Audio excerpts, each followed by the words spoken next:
Hola,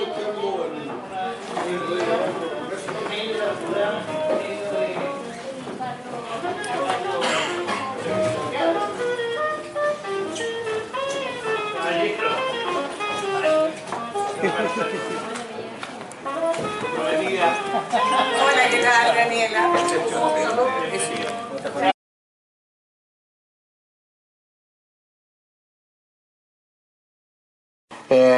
Este libro, que se llama Crónicas sobre poetas y fabuladores, tiene muchas particularidades. Primero, el título, las crónicas, tienen que ver con hacer un ejercicio del registro, de algún modo testimoniar. Nosotros nos inventaron a través de las crónicas, estas crónicas de relaciones que desarrollaron los conquistadores para seguir teniendo financiamiento para la conquista. Entonces, la crónica es ya un género bastante mixto, lleno de estas mixturas donde la realidad y la ficción, la realidad y el artificio de algún modo se reúnen. Hay un sincretismo interesante en esa idea de realidad y ficción que tiene como característica la crónica propiamente tal. Después, fabuladores. ¿Cómo podemos definir el fabulador? Sin duda que todo quien se somete al ejercicio de la escritura creativa sobre todo, es un fabulador. Es un fabulador. Los poetas son fabuladores, sin duda, porque la fábula también está en ese límite, en esa frontera entre lo artificioso y la realidad, porque se habla, se insiste sobre eso, pero muchas veces de eso que se habla no es real. O el que habla sí piensa que es real, pero los que leen o escuchan saben que no lo es. Entonces ahí hay un proceso fronterizo entre lo mismo que la crónica, ficción y realidad. Este libro está de algún modo inserto en esas conceptualizaciones de lo que está fuera del campo de la literatura, pero también muy adentro de este mundo que es la literatura, que sin duda, como una definición bastante amplia, podríamos decir que procura representar la realidad. Hay también en este libro cosas maravillosas que nos hacen ver esas imposibilidades de cuando la palabra no surge, la palabra adecuada, o cuando las palabras surgen y no son justamente las que uno quiere que surjan. Es un ejercicio también sobre el acto mismo de escribir. Es una revisión sobre la poética misma. Es quizás también un arte poética en el sentido de cómo nosotros vemos y planteamos los procesos escriturales. Y aquí está, y por eso que está en esa mixtura entre ficción y realidad, porque también está lo que se habla sobre otros poetas, sobre, como decía inicialmente el título de este libro, colegas, poetas colegas. Entonces eso también le da una relevancia importantísima porque nos mete en la farándula, en el copucheo de lo que ha ocurrido, y Juan ha sido un testigo absolutamente válido de lo que ha pasado en los últimos años en la literatura chilena y específicamente acá en el puerto. Por eso me parece, cuando nosotros hablamos, precisamente hace como un año atrás, nos encontramos en el Tabo con Juan y me comentó este libro, yo se lo pedí y realmente ha pasado un año y ahora lo colocamos en público. Así que, Juan, te quiero felicitar por este trabajo y te quiero dejar con la palabra. Muchas gracias.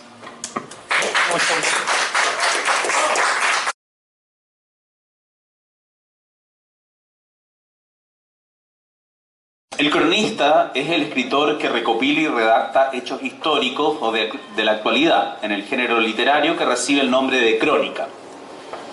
En el caso de Juan, esto es una crónica. En algunos casos ocupaba un cargo oficial cuyo cometido era desempeñar tales funciones. Hasta la época de la Ilustración era un equivalente del historiador, no menor. Posteriormente, el uso del término se refirió a los periodistas que redactan crónicas como género periodístico o la práctica de la historia no profesional. Después de la llegada a América por parte de los europeos, se conocieron los relatos de los llamados cronistas de las Indias, que informaban sobre la geografía y el modo de la vida de los indígenas latinoamericanos, desde las relaciones del mismo Cristóbal Colón, su hijo Hernando, la famosa carta de Américo Vespucio y muchos otros descubridores y conquistadores como Hernán Cortés. El carácter justificativo de esa producción es claro: la aportación en sentido contrario de Bartolomé de las Casas, brevísima relación de la destrucción de las Indias. Fue tan trascendental que dio origen a la Junta de Valladolid, en la que dio réplica Juan Ginés de Sepúlveda e incluso la llamada leyenda negra, al divulgarse por toda Europa como propaganda antiespañola. La visión de los indígenas que vieron sus documentos y cultura material saqueados y destruidos fue posible por algunos casos excepcionales como el del Inca Felipe Huamán Poma de Ayala, primera nueva crónica y buen gobierno de 1615.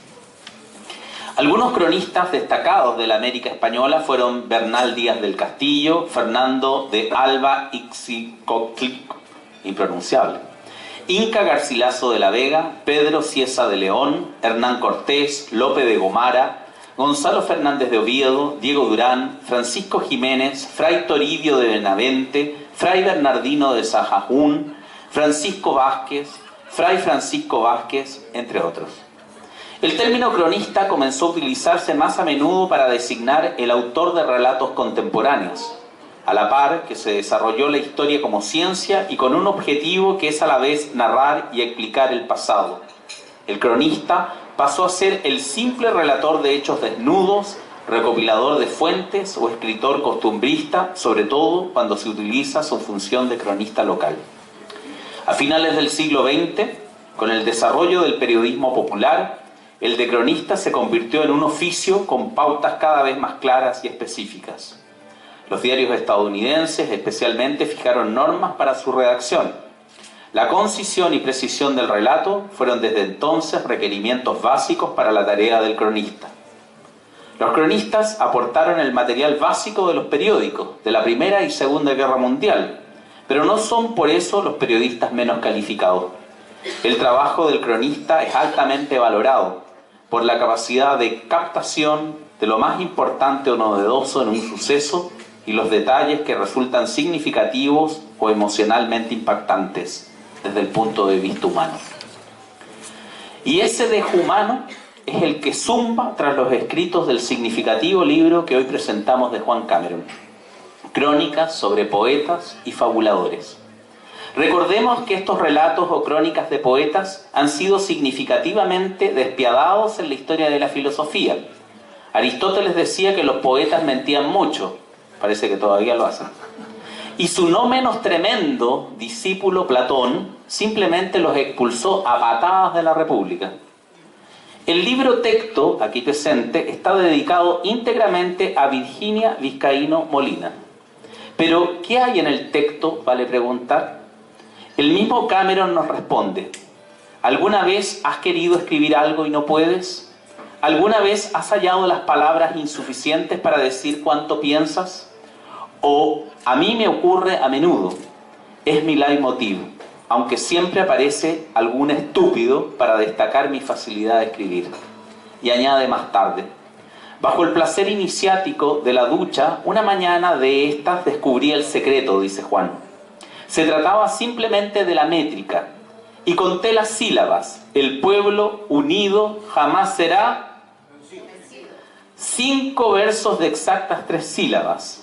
3 en el primero, segundo y quinto y 2. Más una sílaba métrica en el tercero y cuarto. La siguiente, en cambio, se forma por 4 versos de 4 sílabas. Chile es y será un país No se lo saben, por favor.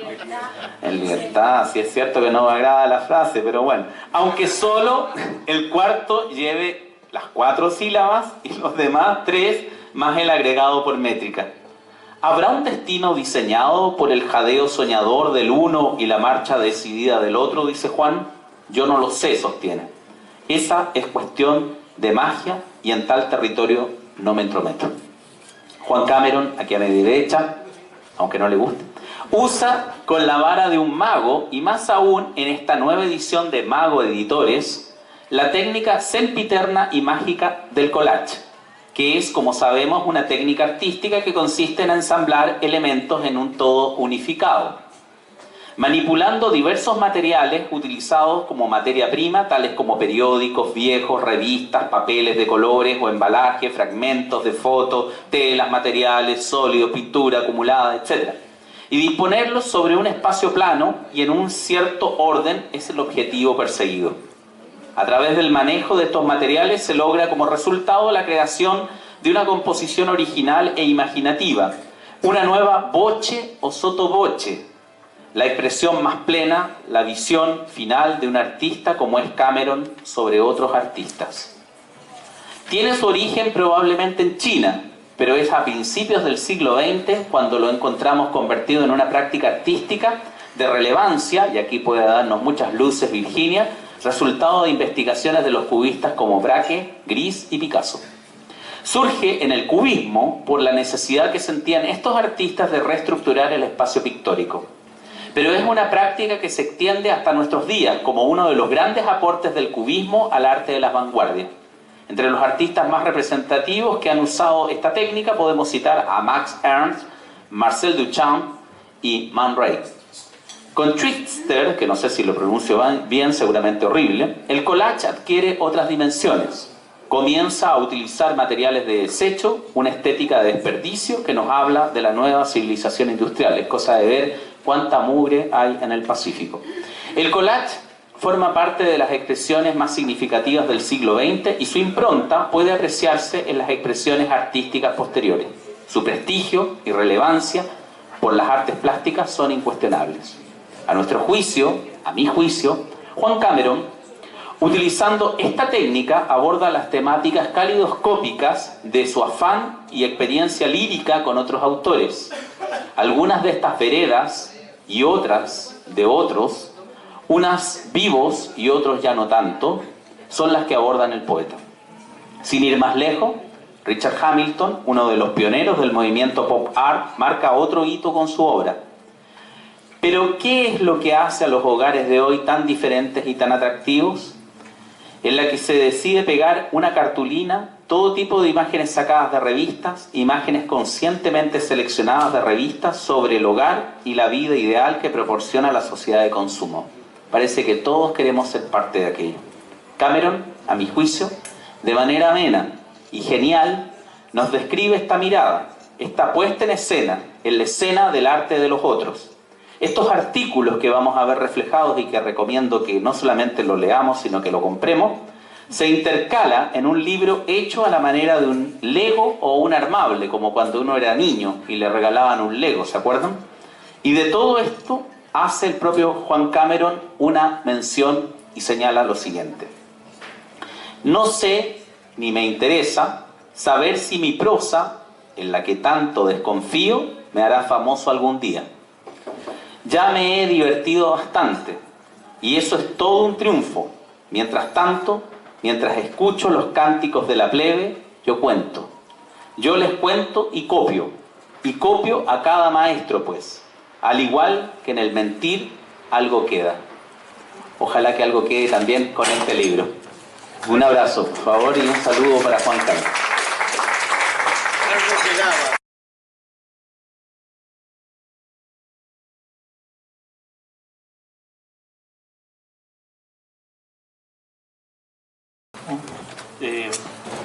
Nunca terminaba la línea y las ideas se iban rápidamente. La verdad fue que por estos viajes de estudio que nos tocó vivir a la gente de mi época, yo me quedé en Suecia muchos años y ahí me puse a trabajar en un periódico, en un semanario de uruguayos, cuya intención era reconstruir el muro de Berlín. Y no lo pudimos hacer, en verdad, los tiempos cambiaron, pero escribí mucho durante esos 10 años en este semanario. De hecho, como alguna vez me tocó ser, bueno, desde corrector de prueba, primero a jefe de redacción, en esa época como jefe de redacción aprovechaba de escribir 4 notas a la semana, una con mi nombre y otra con nombres inventados. Y de ahí, calculen ustedes, trabajé 10 años en Suecia y 10 años desde acá. En 20 años son, calculen las semanas, en verdad tengo más de 1200 artículos publicados, que traducidos en páginas de escritura en papel A4, no sé, superan 3.500, 4.000 páginas, todo un volumen. Bueno, de eso hay mucha cosa que está de más. Yo creo que la mayoría, porque tenía que sacar las cosas rápidamente, pero van quedando elementos. Y de ahí he ido sacando distintos temas para armar distintos libros. Escribí, por ejemplo, primero unas crónicas sobre los ascensores de Valparaíso, escritura por encargo, de Pato González de Altazor, hace ya 20 años. Es mi bestseller. Alguna vez vendí de alguna publicación más de 3.000 ejemplares. Escribí sobre crónicas suecas, escribí otros recientemente, hace unos 4 años. No escribí, publiqué, porque esto ya estaba escrito, que se llama Café Cinema, historia personal de la poesía porteña. Y este libro realmente rescata, distintas visiones que tengo de mis colegas. Aprovecho de reírme de algunos pocos. Debo confesar que en mi gremio, a pesar de lo que se dice por la gente ajena a la literatura o por los periodistas de afición, existe una gran fraternidad. Eso yo lo puedo sostener después de 50 años de militancia en este gremio. Y que las peleas entre los poetas ocurren solo por 3 razones. Primero, porque, éramos muy pobres durante la dictadura y pensábamos en negocios, en revistas, y uno aportaba y el otro perdía. Y siempre entonces acusábamos todos a todos de sinvergüenzas y estábamos apenas sobreviviendo. Luego, por cuestiones de pareja, porque se quedó con el otro la otra, porque yo la vi primero, porque esta era mi mujer o mi marido, en fin, y esas son peleas a muerte. Hay odios que ya conocemos, por ejemplo, entre Enrique Lin y Jorge Tellier, que en el fondo escribían lo mismo, los mismos temas, solo con distintas velocidades y no son para nada diferentes. Y la tercera causa, que es la principal, es por los patas de vacas, por los hinchapelotas, como los llamemos, pero no existen solamente en el gremio de los poetas. Aquí podemos nombrar a varios que no están presentes, por si acaso. Y que existen entre los bomberos, entre los astronautas, entre los masones, en fin. Que esos van siempre a molestar porque les gusta molestar y nacieron para eso. Fuera de eso, las peleas por envidia son las mínimas. Es cierto que uno envidia, pero de repente te preguntas, ¿qué envidia? ¿Por qué estoy envidiando a este tipo cuando... Sí, con esta pinta, con este detalle, mejor me callo, digo. Claro. Pero, en fin. Entonces así se fue armando este libro. Este libro es una selección de autores, y yo creo que el que más me inspiró, por venganza, por rabia realmente, fue un sujeto español que pretende obtener el premio Nobel e insiste cada año y sufre mucho, gracias a Dios que sufra, porque no se lo dan nunca, y ahora que no lo están dando y nos deben como 3, más desesperado está. Este señor me trató mal en una oportunidad. No, primero lo hizo en Santiago. Me tocó en una mesa leer en una feria del libro, él leía después y dijo, esto no es poesía. Bueno, después salió mi buen amigo que ganó el premio nacional hace poco, Alzheimer se llamaba. Manuel Silva Acevedo. Y Manuel lo soliviantó y le paró los carros. Se portó mal en Lima, etcétera, etcétera. Entonces yo ahí me di el gusto de, con toda esta acumulación de datos que uno tiene por el hecho de haber sido periodista durante 20 años, por el hecho de haber aprendido malamente a hablar sueco y manejarme en ese gremio, empecé a reunir varias anécdotas sobre él y escribí una nota abiertamente contra él.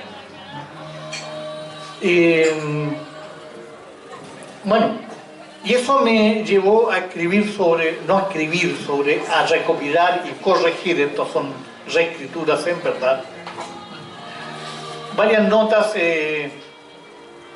relacionadas con los artistas. No son todas notas de quejas o de odio. En el fondo de este pobre señor, yo me río un poco porque, como me dijo un poeta argentino, es un tipo enfermo que hay que tener de compasión. Bueno, pero después que uno cumple 60 no tiene ni compasión ni tolerancia, ni me importa mucho, así que lo de menos. Y hace años que cumplí esa edad. Y descubrí varias cosas. Descubrí la existencia de un poeta que era general de brigada del ejército chileno y que, según un estudioso de la Universidad Católica, un académico bastante serio y con bastante currículum, nunca se supo de quién era este señor, que fue destacado. El poeta se llama Alan Samadi, con ese nombre entre, qué sé yo, comerciante inglés de las Indias o embajador persa. Nunca se había sabido el nombre, pero la selva lírica lo destaca como el menos malo entre los poetas más malos. Y en los estudios posteriores de la Universidad Católica lo destacan como un poeta que trata en esa época a la mujer como un igual, ni como etaira, ni como princesa, como se acostumbraba en la época postmodernista, sino como una igual. Bueno, Alan Samadi en verdad tenía parientes en esta zona. Y un día me encontré con un libro de él, publicado el año 28, en Hamburgo, con un prólogo que decía YPS. Yo saqué la cuenta de gente llorando, Pino Saavedra, que en esa época debía haber tenido 23, 22 años, Jovencísimo. Claro, jovencísimo, y él lo debe haber rescatado, pero eso fue del año 28, este general de ejército había muerto el año 27, y ahí da la ficha completa, ficha a la que el académico de la Universidad Católica no accedió, porque era una cosa, un secreto. Y hasta la foto la tengo aquí, por eso le pedí que la colocaran, la foto de este señor. Bueno, de esto tratan mis crónicas. No solo me río, sino que disfruto, hablo de mis amigos colombianos, de ese fantástico humor, de esa rapidez casi británica que tienen para hacer el chiste, que es tomar el pelo, pero le llaman mamar gallo. Con ellos, por ejemplo, solíamos en un encuentro en Lima disfrutar echando bromas. El muchacho que organizaba la FIP Lima, la Feria Internacional de Poesía de Lima, tiene 6 operaciones al corazón a tajo abierto. Y cuando hablábamos con él, hablábamos de la muerte, uno con gran pudor y él con gran soltura. Por supuesto, él era dueño de la experiencia. Y estos bandidos colombianos le entregaron el premio Octavio Bypass de poesía. Cosas de ese tipo. Hay un poeta que es de uno de estos países chicos casi inexistentes, Luxemburgo o algo así, un principado por ahí, que en broma nosotros les decimos que es el único poeta que hay en el país porque no cabe más. Se llama Jean Portant y nosotros lo llamamos Jean Portant Pas. C'est en francés la broma. Bueno, de eso trata este libro. Hay visiones bastante amorosas, hay el rescate a una poeta, de las mejores poetas nacidas el año 27, 26, 27 fue, acá en Valparaíso, María Raquel Cereceda, y quien murió pasados los 30 años de edad, de amor. Se enamoró de un hombre casado, pero al mismo tiempo murió virgen, de manera que en todo ese esfuerzo le falló el corazón, supongo. Murió de pena, dicen los parientes. Y ella tenía un colegio por estos cerros, por el Cerro Recreo, el Colegio María Raquel Cereceda, justamente, que creo que ya dejó de funcionar. De estas cosas hablan, habló de poetas latinoamericanos, qué sé yo, Jorge Ariel Madrazo, Bocanera, Rojas, Cisneros, Rubén Jacob. En una conversación me preguntaban si es cierto que yo le había ganado en ajedrez a Rubén Jacob. Lo cuento aquí. Es cierto. Le gané en un encuentro de varios ajedrecistas. Estaba Carlitos León. Carlitos León, también le gané a León. Barrí una vez en un encuentro. Yo no soy maestro internacional. Yo jugué en segunda categoría en Chile y jugué en cuarta categoría en Europa, que ya es bastante, digamos con un elo de 1300, 1350, creo que alguna vez alcancé los 1500. Un gran maestro juega a elos de 2630, entonces ya vean la distancia que hay. Pero para Quilpué me servía mucho. Y Jacob, que era un hombre de buenos vinos, buena poesía, que tenía las primeras ediciones de los libros de las editoriales más caras, convidaba a unos asados estupendos, era un tipo muy generoso, muy de corazón y muy buen poeta. Eso lo supe después porque él publicó cuando yo ya estaba en Suecia en los últimos años. No aceptó que yo hubiera ganado ese torneo de ajedrez y me desafió a una partida ya o sea, una reunión con varias partidas así en el club del libro, Café Libro, no sé, algo que hay en Quilpué, o que había en Café del Libro. Café del Libro en Quilpué. A la tercera derrota dijo, me voy. Muy molesto y nos fuimos, nos despedimos. Hace poco encontré en los libros de él, revisando en la biblioteca, una nota que me escribió y que yo guardé en el libro ahí, y que decía, una nota muy hermosa, él tenía una gran escritura en prosa, son documentos realmente. Me decía, ahora voy a ir a jugar, no sé, con unos tipos en el Café del Libro, como dice el poeta no sé cuánto, y les voy a ganar, y espero no perder como esa vez que me ganaste borracho en tal parte. Entonces yo concluyo, digo, como buen poeta y ajedrecista, Rubén trastocó la borrachera de una partida a la borrachera de la otra partida. Bueno, Entonces alguien me preguntaba, bueno, ¿y cuántas veces jugaste con Rubén? 4. ¿Y cuántas le ganaste? 4. Entonces me decía, no, me dije, pero eso es mentira tuya. Es posible, yo soy un fabulador, le digo, y yo soy, como dice Cisneros, yo soy el dueño de la versión. Claro, ¿y quién me saca de eso?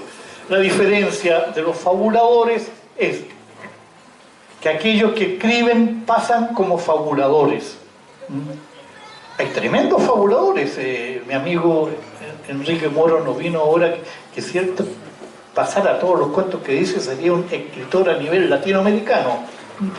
Y aquel del mundo común, ajeno a la literatura, que fabula y no escribe, simplemente queda como un mentiroso. Esa es la ventaja, ser el dueño de la versión. Bueno, gracias por haber venido. Saludo a Norton, lo vamos a ver luego, y todos ustedes aquí. Hola. 1.000.000 de gracias. Un gran aplauso para Juan Cameron y por supuesto no solamente escuchar estas crónicas, sino que también adquirirlas, ¿no? Me iba a hacer una pregunta, Carlos. Juan. Te digo, es que no sé cuál es el criterio que empleaste para hacer la selección de los poetas y fabuladores, pero no sé que ya tendría la ocasión de ver el libro, pero tú que tienes una trayectoria tan extensa, conocida por todos, se puede verificar fácilmente en la internet, qué sé yo, en los reportes de prensa, que se remonta a los años 70, a los años puros en Chile, junto a Tenier y con más, fotografía de eso. No sé si habrá algo de aquello en el libro, pero sería interesante escucharte, ya que estamos acá, que hemos hecho un esfuerzo cada uno ha hecho un esfuerzo por llegar a aprovechar la oportunidad que estás acá, que estamos juntos, para que hiciéramos una revisión, más allá del libro mismo, más allá del texto, como testimonio histórico tuyo, poeta chileno, que compartió con Telier, por ejemplo, con Cárdenas y otros más, que nos dieras una mirada, aunque sea una pincelada de sus tiempos, de Chile, Santiago de Chile, de los años de la dictadura, poetas que pasaron y que difícilmente tenemos la posibilidad de leer, por ejemplo, el Chico Cárdenas, de Punta Arenas, el mismo Telier, que es un poco más conocido, pero la impresión tuya, en primera persona, como testimonio de eso. Enrique Lía. Sí, también. Como parte de una crónica, pero ya no en papel, oral. Oye, mira, respecto al orden del libro, yo te decía que publiqué semana a semana durante muchos años y a una velocidad exigida por los jefes. Entonces reuní textos en este libro que tengan que ver con literatura, pero también con alguna visión pícara de alguna situación. Y lo dividí en 3 tipos respecto al orden del libro. El primero tiene que ver con poetas mayores generalmente y con algún aspecto de su escritura o de su conducta. El segundo tiene que ver ya con personas más cercanas. Y el tercero, colegas y hermanos, tiene que ver con aquellos que realmente yo he querido y que me han conmovido. A ver, es importante, acá no hablo de Jorge Telier, pero sí hablo, porque en algún otro libro escribí sobre él, pero aquí hablo, por ejemplo, de Rolando Cárdenas Vera. En la mesa de Jorge Telier, en la Unión Chica, fijaos que por alguna razón del destino se llama Nueva York 11, como las 2 torres de Nueva York, que se vinieron abajo. Eso era realmente el triángulo de las Bermudas, el que entraba se perdía. Hubo distintas formaciones en ese equipo. En una de las primeras me tocó la suerte de estar a mí, junto con alguien que nombré, con alguien que por aquí, que fue con Álvaro Ruiz. A esa mesa llegó, por ejemplo, un día de los primeros 80, ya se me pierden las fechas, o finales de los 70, llegó Aristóteles a España con Ramón Díaz Eterovich como dos muchachos recién venidos del sur. Ramón Díaz era poeta, era muy buen poeta, y después cambió, se puso serio, se casó, y le llamamos Ramón Díaz de Ternovich, con las patas. No tuvo la misma suerte el Tote, que vino a morir acá absolutamente alcoholizado por estos barrios. Sí, sí, peor todo. Ya, por Dios, no pide. No. Bueno, en fin, yo tuve la bendición de ser testigo de una época realmente fenomenal. Conocí y me tomé una cerveza, por ejemplo, con Enrique Green mientras él tomaba café, porque venía de vuelta de ataques cardíacos y del alcohol y de todo, y de fumar en Madrid. Tengo ese testimonio directo. Y Rolando Cárdenas fue, yo creo que el amigo más cercano y de corazón que tuve durante mi estadía en Santiago.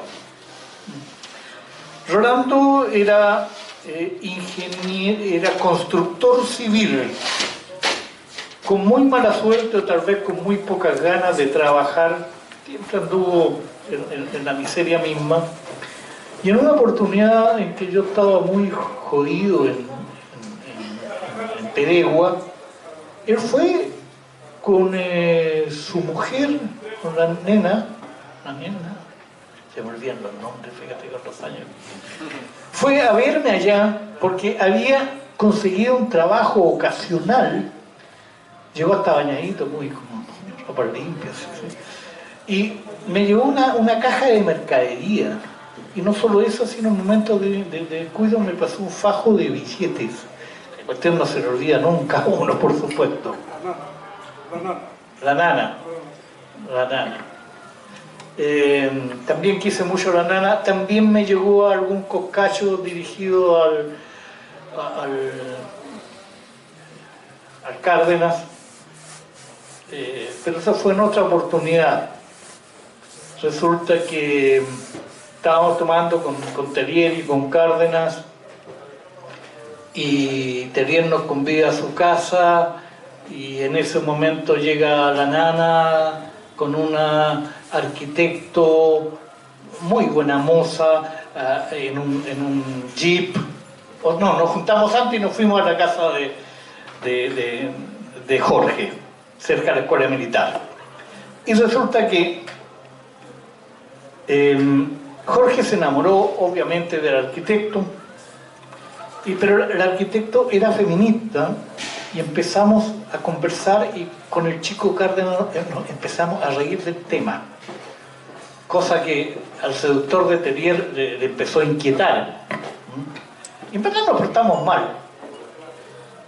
Llegó la despedida, nos vamos a ir los cuatro en el jeep, porque esta dama nos va a ir a dejar a la casa de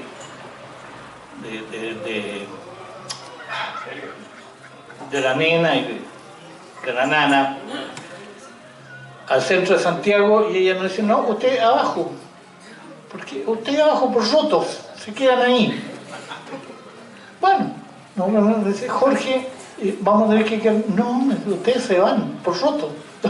Oye, no puede ser tan canalla. Estamos hablando de toque de queda, dictadura, cerca de la escuela militar, donde no corría ni la sombra de la noche, y nos tuvimos que ir caminando hasta Teatinos, pero te juro que rezando y de muro en muro para que no nos fueran a agarrar, meter presos.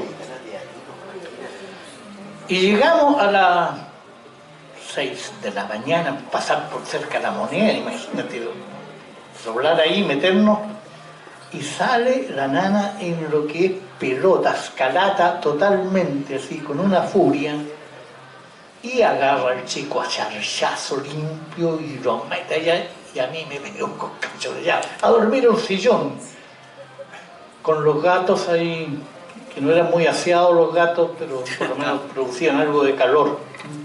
Bueno, esa época de miseria física, casi de miseria moral, te voy a decir, de miseria económica, era sin embargo de una ternura increíble y de una fraternidad y de una amistad que no se dio cuando volvió la democracia, que no se dio más, se perdió esa cosa tan rica. Después volví, estuve en Suecia unos años, un día volví así como camionero con el billete acá en el bolsillo. Convidé al chico Cárdenas, no quiso comer nada, a los pocos días murió. Murió de pena y de hambre porque la nana había muerto y gritaba, maldiciéndola porque lo había abandonado en el mundo así. Fue una figura muy tierna el chico, y un gran poeta y un gran poeta un poco desconocido dentro de este tráfago de intereses ajenos a la literatura que van determinando un supuesto canon en un país en que nadie lee poesía. Pero esos años fueron hermosos, como después fueron hermosos en cierta parte también los años más jodidos de la dictadura, los años 80, en que algunas cosas se hizo, porque a veces te preguntan, ¿y este viejo a quién le ganó? Y sin embargo eran tonteras, seguramente cosas visibles, superficiales y fáciles. Pero cuando yo recapitulo, digo, estas cuestiones no las haría ni loco ahora, porque no arriesgaría mi pellejo. Y estábamos jugando al borde de la muerte sin darnos cuenta. Porque hay compañeros que sí jugaron en niveles superiores, nosotros éramos aficionados. Pero sí, lo que rescato de esa época, como te digo, ese aspecto de ternura, de fraternidad y de sostenernos a pesar de los coscachos de la nana.